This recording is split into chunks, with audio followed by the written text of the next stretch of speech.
also had to respect the contracts that they had concerning the show that they have to be present. So, pinakita sa kanya, without explanation, walang chance na maka-question sa detail si Elias at wala siyang chance na makakuha ng abogado para magkonsulta, pinapirma. Blanco yung consideration kung magkano yung share ni Beverly Labad-Labad.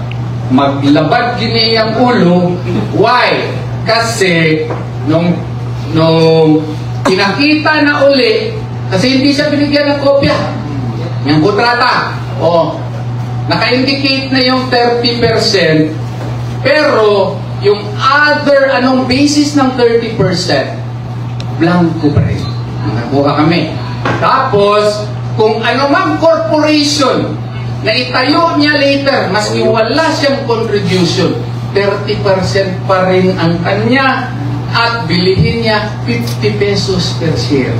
Mas barato pa ang suka sa mong silingan kaysa sa iyahang share sa pagpalit sa corporation. There are so many grounds that we cited in the complaint such that we feel that it is null and void at the very beginning and it should be stopped.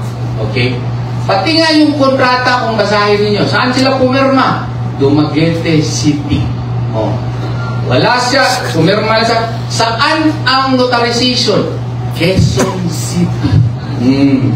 Tinanong ko si Elias, kilala mo ba yung lawyer na nagpirma?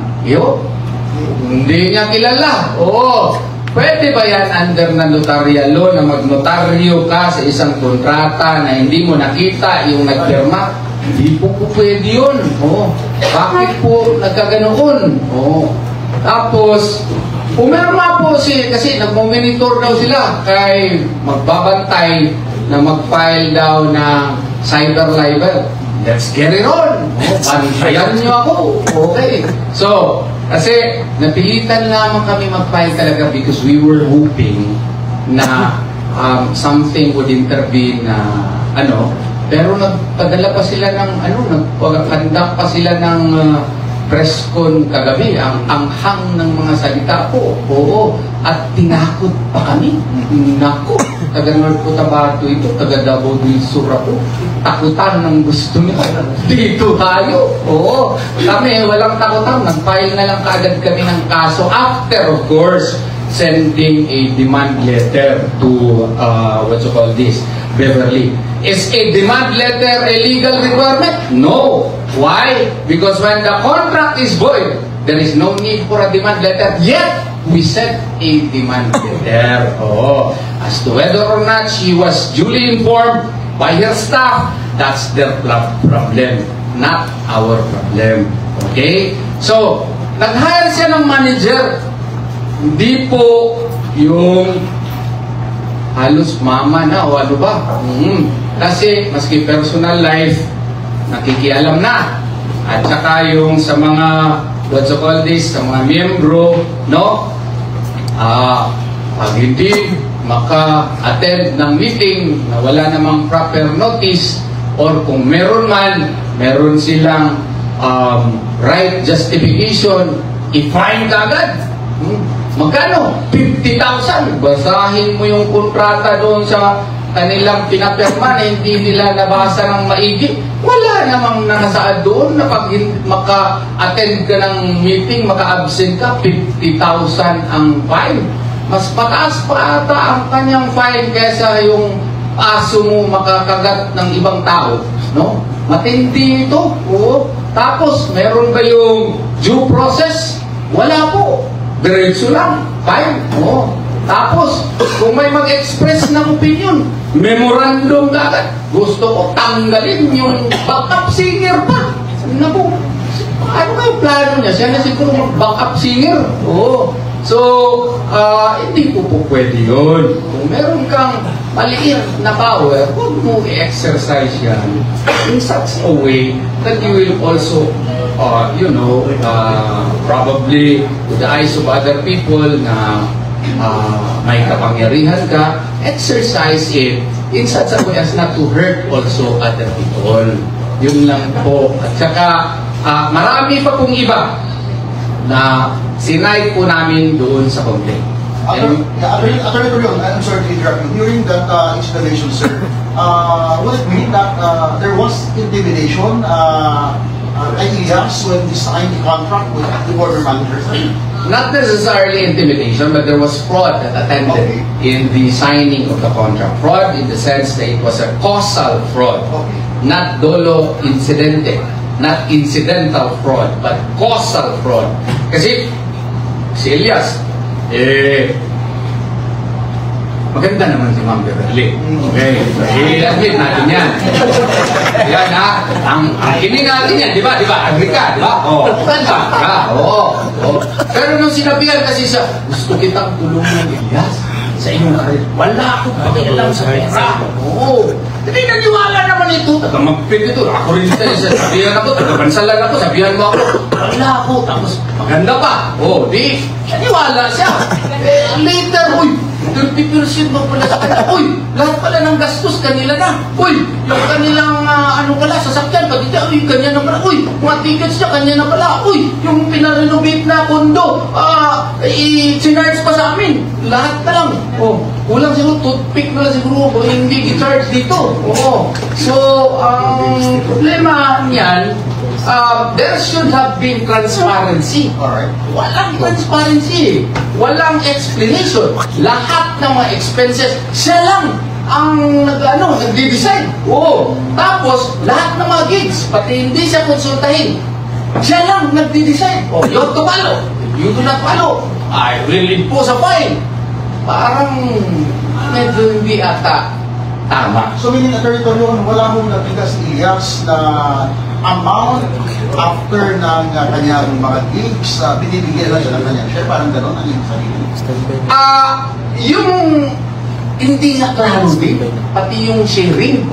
Kasi yung sa kanya, after a week, minsan bigyan lang siya ng 100,000, minsan 150, walang klarong accounting. Yun po ang klaro po dyan. Of course, pag mag-usap na sila ngayon, pag mag-press con sila, later on, meron na yung accounting, pero napayang namin kami ng kaso. Huli na.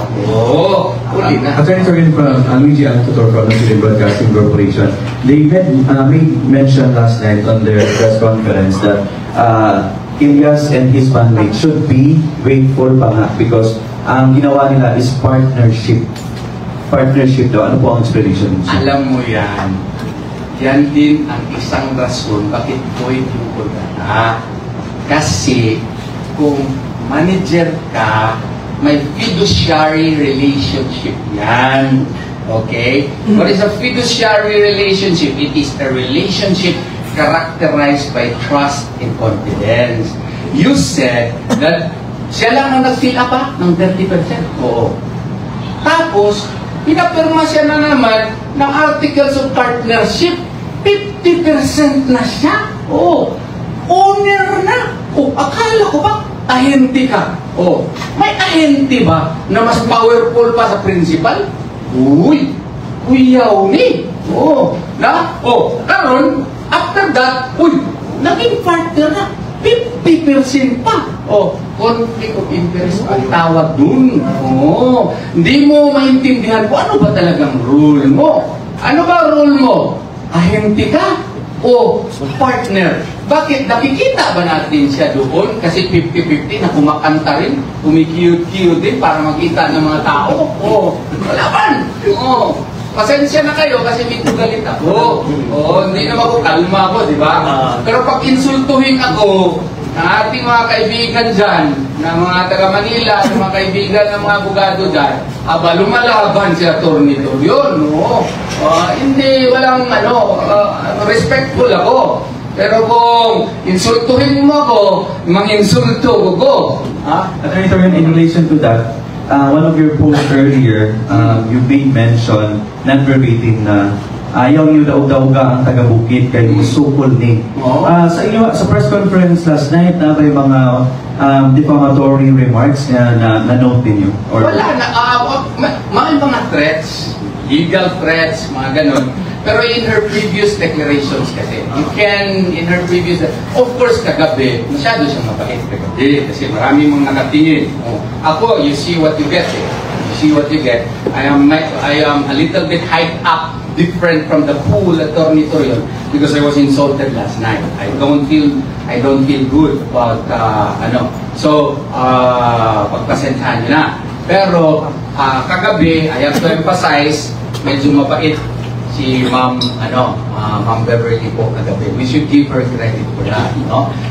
Pero in her past declarations, parang merong mga mga statements. Parang lang merong mga statements na parang nakakapanglaki po. Attorney, can we ask Elias? Yes, please. Elias, pwede mo nito bagundong or dilit mo or no? No, kung sa inyo was there, ano na ba intimate relationship with you and your mother? No comment ko na. Sige, thank you. Follow-up, yes? Follow-up question. I like the question. I'd like to ask Elias, it's a turmoil magud ako gikan sa una nga manager to next manager, wala pa tanong gusto ka tuloy. I'd like to know lang, kumusta ka na? Okay mo pa lang yan, sir? Okay lang ito Binti. Wala may problema sa mga siguro. Sila may problema, pero sa mga may problema. Murag ka tinubagay ba ito sa una kung si Ma'am, ang imong busy, ang imong manager sa social media, naka-apekto ba din sa imong performance sa imong mga gigs? Eh siyempre as a partner sa kong pinalangga, siyempre yung dauto ng ato ang pinalangga, siyempre makapektuhan din po na akong performance kasi dili lapas naman sa magdiris din. So, Attorney Alizal Alibaba po from Bird Palabago The News. Kung sa nakaroon, nagpagawas man good o memo si Beverly Labad-Labad regarding sa mga third party na walang iali sa iyaha. So, liable sila na mabayad ng mga damages. So, what will happen po sa third party po? Actually, that's part of the issues that we raised. We